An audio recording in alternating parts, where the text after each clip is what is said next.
The test is in 4 sections. Write all your answers in the listening question booklet.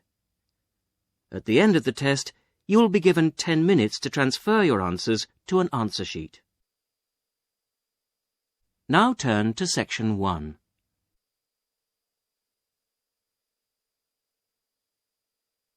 Section 1. Listen to this telephone conversation between Janice Biggins, who works for a house renting agency, and John Anderson. First, you have some time to look at questions 1 to 6.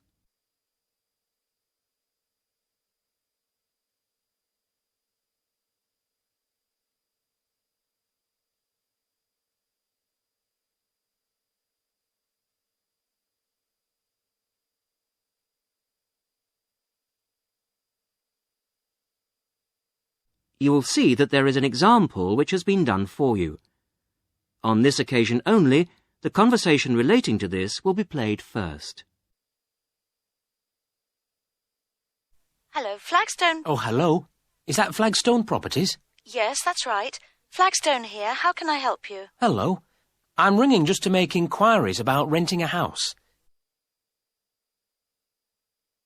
The name of the agent is Flagstone, so Flagstone has been written in the notes. Now we shall begin. You should answer the questions as you listen, because you will not hear the recording a second time. Listen carefully to the first part of the conversation and answer questions 1 to 6. Hello, Flagstone. Oh, hello. Is that Flagstone Properties? Yes, that's right. Flagstone here. How can I help you? Hello. I'm ringing just to make inquiries about renting a house. My name's John Anderson. Yes, Mr. Anderson. What sort of thing were you looking for? 2-bedroom house with garden. Well, yes, sir, that shouldn't be any problem. Just to let you know that our main areas, the main areas we deal with are the city centre itself. City centre, uh-huh. And the north suburbs. Oh, well, we were most interested in the northern areas, actually. Right, yes. What sort of price were you thinking of? Well, could you give me some idea? Certainly. It really ranges from £250 per month. Only £250? Yes, to about £500, depending on a number of different factors. Oh, what does it depend on? Well, obviously the quality of the area, and then whether there's a garden. Oh, well, as I said, we'd want a garden. And a garage pushes up the price. Right. Well, we wouldn't necessarily need one. I think about £350 a month would be our limit. OK. Well, would you like to have a look at a couple of properties, sir? Yes, that'd be great. Looking at our files, I think we've got 2 which might suit you. Oh, hang on. I'll just get a pen. Right.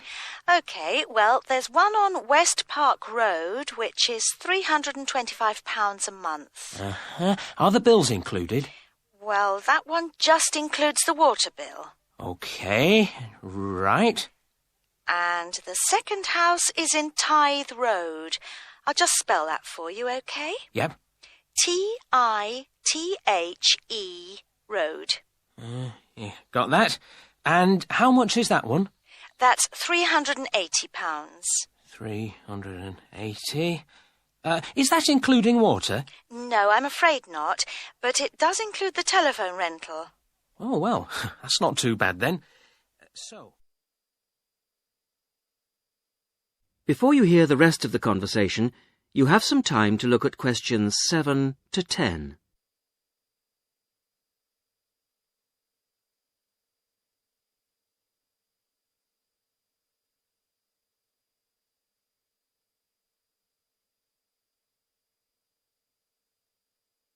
Now listen and answer questions 7 to 10. So when would you be available to see them? Well, I'll be in town next week, say Thursday. No, I'm sorry, we don't have any availability for Thursday. How about Wednesday afternoon? OK. That's fine. Would 5 be OK? Yes, fine. 5 o'clock it is. Just come to the Flagstone offices. Oh, before I forget, what sort of things do I need to get done, to rent with you? Well, the most important thing is a letter from your bank. No problem. And then a reference letter from your employer. Yes, that's okay. Great. And then we would need you to give 2 weeks' notice of moving in. Right, 2 weeks' notice. And what about a deposit? That's 1 month's rent, whatever the amount is. Okay, 1 month. Is that it? No, sorry, one more. You will have to pay for the contract. Oh, yes, I'd forgotten about that. OK, fine. So I'll start arranging those, and I'll see you next week. Yes. Thanks very much. Bye. Goodbye.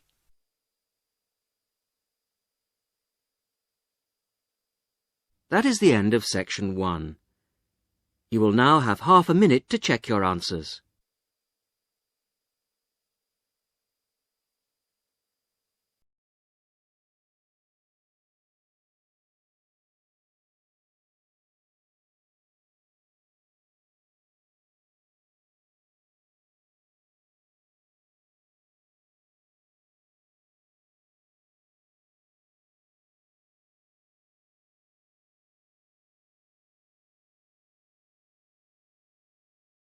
Section 2. You will hear a talk about the 11th Annual Durham County Car Exhibition. First, you have some time to look at questions 11 to 16.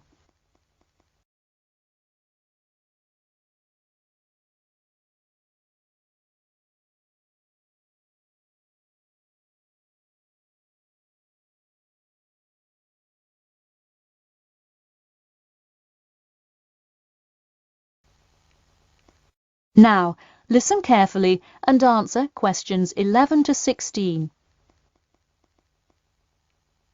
Ladies and gentlemen of Durham, start your engines. Skip Gordon here, inviting you to the 11th Annual Durham County Car Exhibition. That's right, it's that time of year again. Mark your calendars. The pre-opening event kicks off on the 18th, and the exhibition officially opens to the public on Saturday, March the 19th. Take it from me, you won't want to miss Durham's most attended public event of the year 5 times running. You don't have to be a motorhead to appreciate the finest cars, both new and old, in existence today, but it helps. Be one of the 70,000 people to see everything from big rig monster trucks to good old-fashioned classic hot rods. Get your tickets now. Admission is £10 for adults and £5 for children during off-peak times, and £20 for adults and £10 for children, and senior citizens on weekends and for full-day passes. Come see vintage classics, bid in the auctions, and even test out a few on the Winners' Circle racetrack. An insider tip: weekends are the exact time when all of the best attractions take place, but to avoid Saturday crowds, join us this Sunday.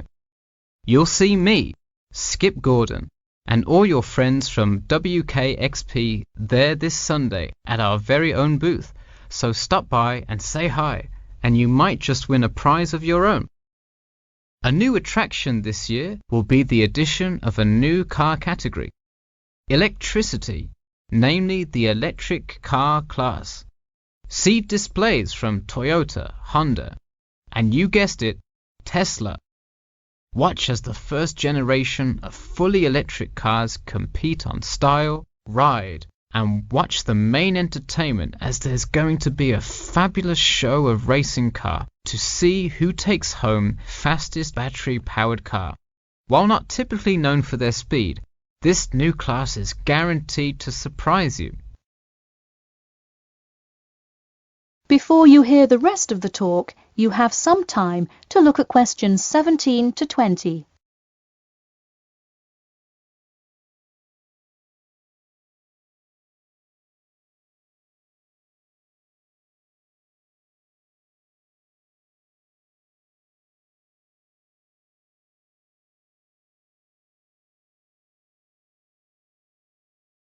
Now listen and answer questions 17 to 20. Get tickets before they sell out. Last year's tickets sold out fast, so we upped the attendance this year. That's right, more seats. But don't wait. Act now and save. That's right, if you buy your tickets before this Friday, you'll get 2 for the price of 1. That's right, 2 for the price of 1. And don't worry, kids. Just like last year, there's something specially for you. Wreak havoc on the road with the Kids Crazy Cars ride, and then race around the Tiny Tykes track in your favourite child-sized race car. Meanwhile, Mum and Dad can take a spin in a ride a bit more than their size. We're rolling out a massive dirt track so you can get behind the wheel and test drive something a little more adventurous. Put the pedal to the metal in a 4x4 SUV as you go over bumps and navigate through twists and turns. You'll want to buckle up. You heard it here. Act now to get in on the fun at the Durham County Car Show before it's too late. Come for prizes, good prices, and good old-fashioned family fun. We had a lucky draw for a new car last year, but this year our main event is the Monster Truck Rally, where one lucky fan will win a chance to experience the thrill from behind the wheel, well, next to the wheel, as they ride with legendary driver Smash Tate. Feel the speed firsthand and talk to a living legend in a true, once-in-a-lifetime opportunity. For tickets, go online to www.durhamcountycars.com or call 1-888-CAR-SHOW now. We'll see you there, and always remember to buckle up. That is the end of section 2. You now have half a minute to check your answers.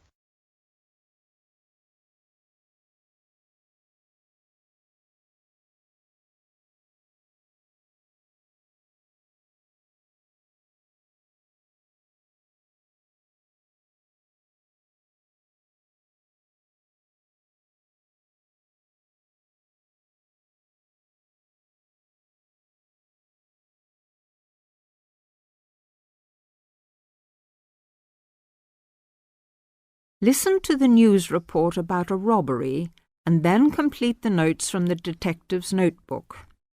First, you have some time to read the form.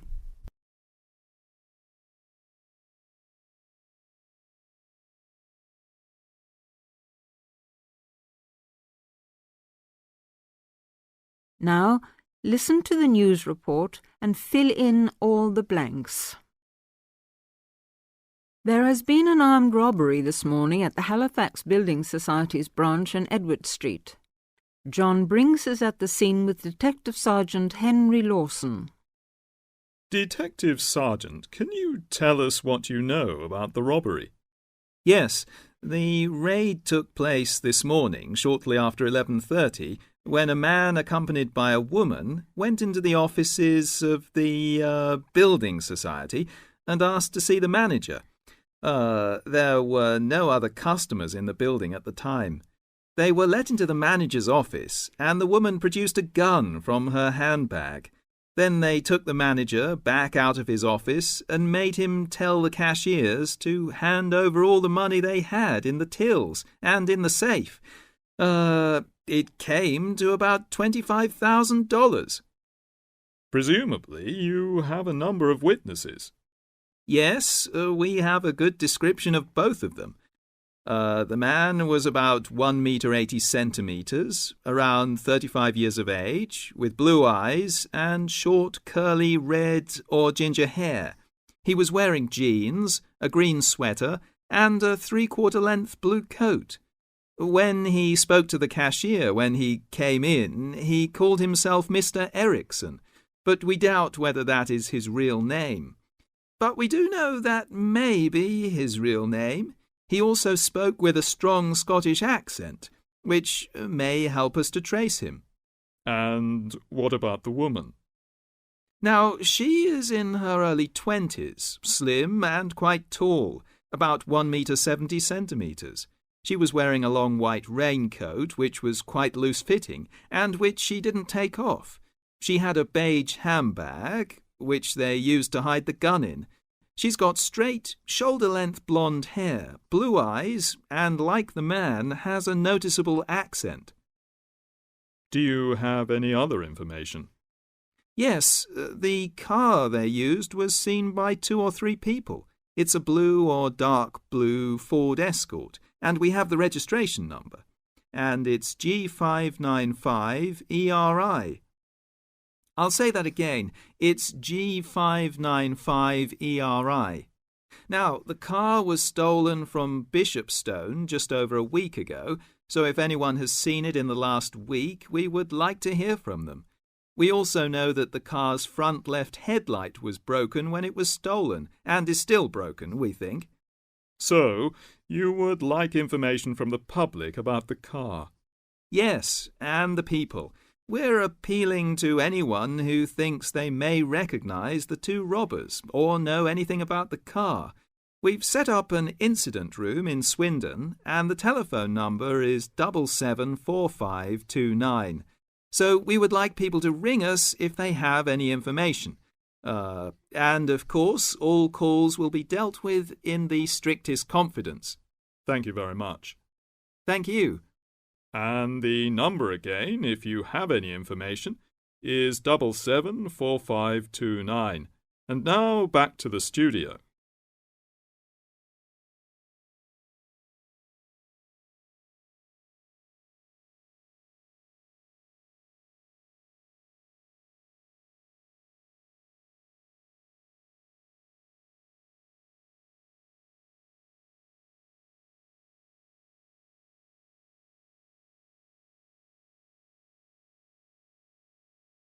Now turn to Section 4. Test 2, Section 4. You will hear a woman giving a talk at a popular science convention. She is describing research into artificial gills designed to enable humans to breathe underwater. Now you have some time to look at questions 31 to 40.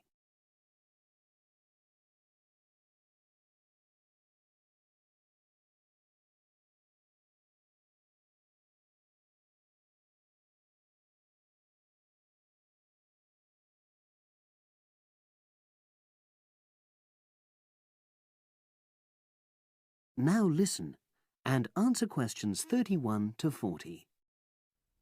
In my talk today, I'll be exploring the idea of artificial gills. I'll start by introducing the concept, giving some background and so forth, and then I'll go on to explain the technological applications, including a short, very simple experiment I conducted.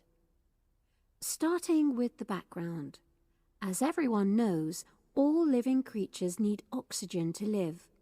Mammals take in oxygen from the atmosphere by using their lungs, and fishes take oxygen from water by means of their gills, which of course in most fishes are located either side of their head. But human beings have always dreamt of being able to swim underwater like the fishes, breathing without the help of oxygen tanks. I don't know whether any of you have done any scuba diving, but it's a real pain having to use all that equipment. You need special training, and it's generally agreed that tanks are too heavy and big to enable most people to move and work comfortably underwater. So scientists are trying a different tack. Rather than humans carrying an oxygen supply as they go underwater, wouldn't it be possible to extract oxygen in situ? That is, directly from the water while swimming. In the 1960s, the famous underwater explorer Jacques Cousteau, for example, predicted that one day surgery could be used to equip humans with gills. He believed our lungs could be bypassed and we would learn to live underwater just as naturally as we live on land. But of course, most of us would prefer not to go to such extremes. I've been looking at some fairly simple technologies developed to extract oxygen from water, ways to produce a simple, practical artificial gill, enabling humans to live and breathe in water without harm. Now, how scientists and inventors went about this was to look at the way different animals handled this. Fairly obviously, they looked at the way fishes breathe, but also how they move down and float up to the surface using inflatable sacs called swim bladders. Scientists also looked at animals without gills, which use bubbles of air underwater, notably beetles. These insects contrive to stay underwater for long periods by breathing from this bubble, which they hold under their wing cases.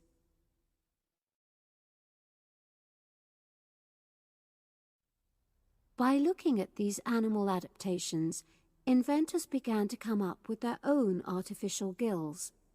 Now, making a crude gill is actually rather easy, more straightforward. You take a watertight box, which is made of a material which is permeable to gas, that is, it allows it to pass through inwards and outwards. You then fill this with air, fix it to the diver's face, and go down underwater.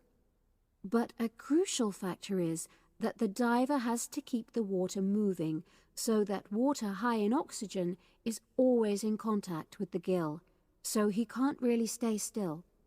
And to maximize this contact, it's necessary for your gill to have a big surface area. Different gill designers have addressed this problem in different ways, but many choose to use a network or lattice arrangement of tiny tubes as part of their artificial gills. Then the diver is able to breathe in and out. Oxygen from the water passes through the outer walls of the gill, and carbon dioxide is expelled. In a nutshell, that's how the artificial gill works. So, having read about these simple gill mechanisms, I decided to create my own. I followed the procedure I've just described, and it worked pretty well when I tried it out in the swimming pool. I lasted underwater for nearly 40 minutes. However, I've read about other people breathing through their gill for several hours. So the basic idea works well, but the real limitation is that these simple gills don't work as the diver descends to any great depth, because the pressure builds and a whole different set of problems are caused by that. Research is being done into how these problems might be overcome, but that's another story, which has to be a subject of another talk. Despite this serious limitation, many people have high hopes for the artificial gill, and they think it might have applications beyond simply enabling an individual to stay underwater for a length of time. For example, the same technology might be used to provide oxygen for submarines, enabling them to stay submerged for months on end without resorting to potentially dangerous technologies such as nuclear power. Another idea is to use oxygen derived from the water as energy for fuel cells. These could power machinery underwater, such as robotic devices. So, in my view, this is an area of technology with great potential. Now, if anyone has any questions, I'd be happy to answer. Yes, lady at the... That is the end of section 4. You now have half a minute to check your answers.